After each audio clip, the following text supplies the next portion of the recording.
এইখান থেকে 720 গজ দূরে 7টা উচ্চ বিদ্যালয়। আমার ভাই বারকু এই ব্যাপারে আমি আমার চেয়ে 1000 বেশি ধন্যবাদ সে পাবে, কারণ এটা পিছনে সে লেগেছিল। এই কলেজ সরকারিকরণের জন্য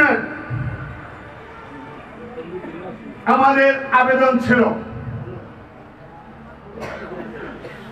এই কলেজ সরকারি যাতে না হয় সে কারণে তিনি এবং তার নেতা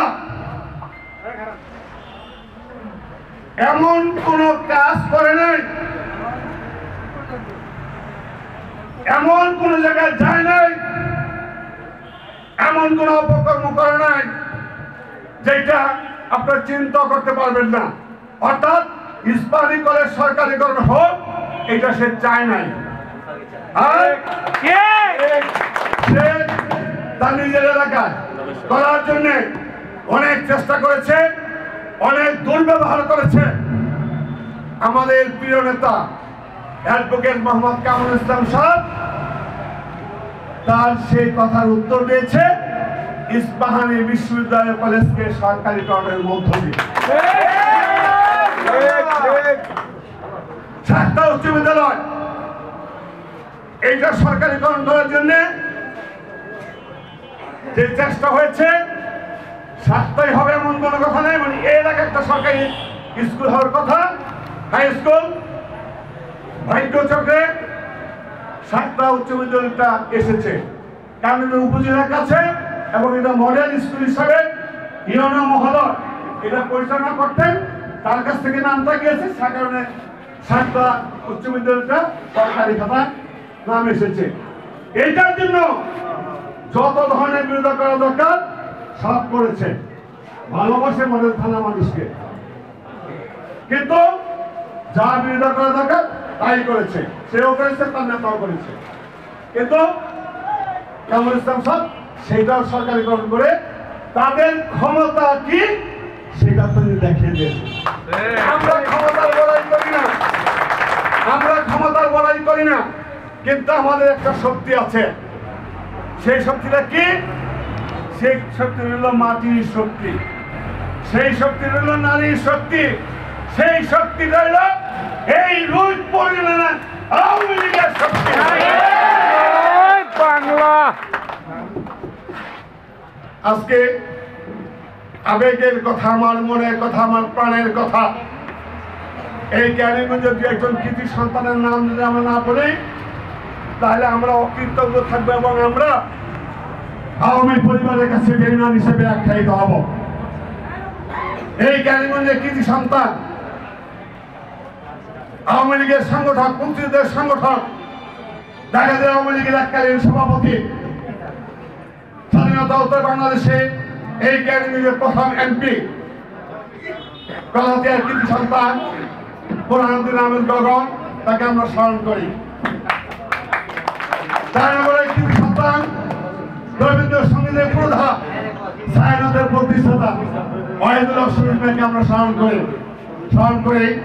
এই রূপপুরের অহংকার অলংকার, আমাদের গর্ব প্রশাসনিক ইমদাদ হোসেনকে আমরা স্মরণ করি এবং তার কাছ থেকে এখনো আশা করি যে আপনার নির্দেশ পরামর্শ আমরা শুনতে চাই, মানব।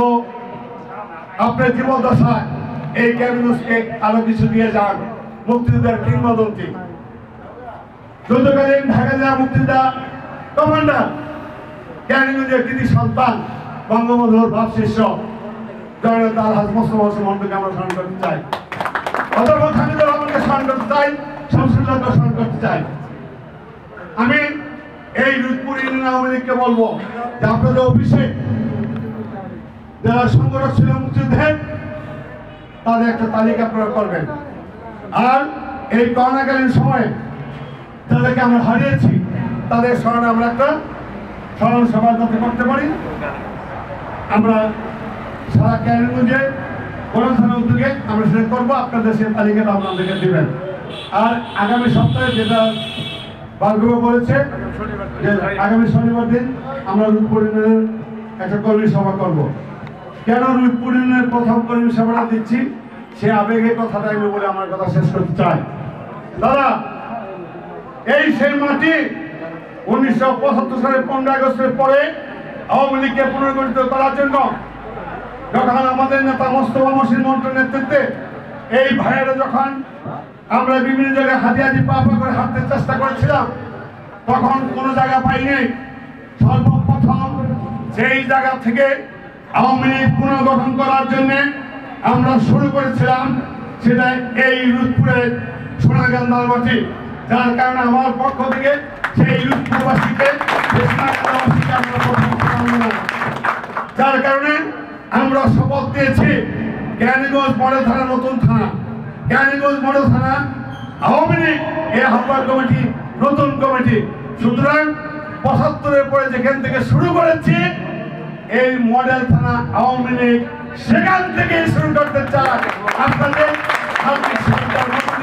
আমরা কেরানীগঞ্জ মডেল থানা আওয়ামী লীগকে সুন্দর একটা মডেল থানা আওয়ামী লীগ, কেরানীগঞ্জ মডেল থানা আওয়ামী লীগের দুর্গ, কেরানীগঞ্জ মডেল থানা আওয়ামী লীগের দুর্গ হিসাবে কামড় হিসাবে হাতকে শক্তিশালী করবে, শেখ হাসিনা হাতকে শক্তিশালী রাখবে। আগামী জাতীয় সংসদ নির্বাচনে রূপকার পক্ষে গণজোয়ার সৃষ্টি করে শেখ হাসিনাকে বাংলার মসনদে আরেকবার প্রধানমন্ত্রী হিসেবে আমরা দেখতে চাই।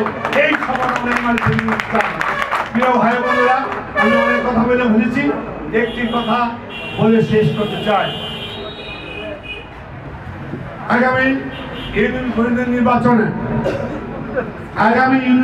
নির্বাচনে আমরা সেই প্রার্থীকে মনোনয়ন দেব যিনি আগামী ইউনিয়ন পরিষদের চেয়ারম্যান হিসাবে নির্বাচিত হতে পারেন।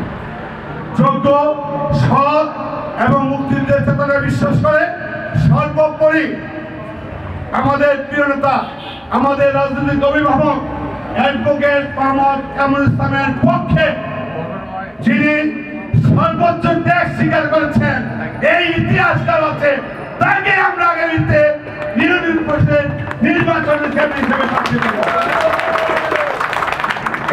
আসুন আমরা ঐক্যবদ্ধ হবে এই কেরানীগঞ্জ মডেল থানা আওয়ামী লীগকে গড়ে তুলি, আর শেখ হাসিনার পাশে থাকি। বঙ্গবন্ধুর স্বপ্নের বাংলাদেশ বিনির্মাণে কামাল ভাইয়ের নেতৃত্বে আমরা কেরানীগঞ্জ মডেল থানা আওয়ামী লীগ এগিয়ে চলি। আপনাদের সবাইকে অভিনন্দন, শুভেচ্ছা।